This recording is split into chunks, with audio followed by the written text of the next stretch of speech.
থাকে, তারপর তার নিজস্ব জমি আছে।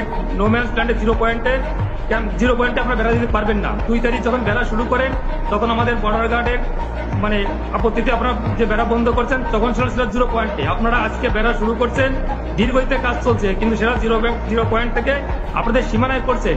আপনাদের সীমানায় বেড়া দেবেন না, পুকুর কাটবেন না, গাছ লাগাবেন, এতে বাংলাদেশে কিছু আসে যায় না।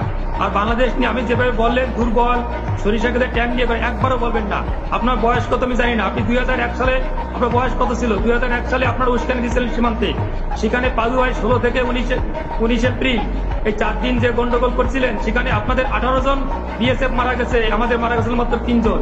আপনাদের 2 জন বন্দী হয়েছে, আমাদের 1 জনের বন্দী হয় নাই। আপনাদের 2 জন আহত হয়েছে, আমাদের মাত্র 5 জন আহত হয়েছিল। মনে পড়ে না? লজ্জা করে না আপনাদের? বাংলাদেশ নিয়ে তাচ্ছিল্য করেন। 2001 সালে শিক্ষা হয় নাই, 2005 সালে আখাউড়া বর্ডারে গন্ডগোল করছিলেন, সেখানে আমাদের অ্যাসিস্ট্যান্ট কমান্ডার শ্রীমান জীবন কুমার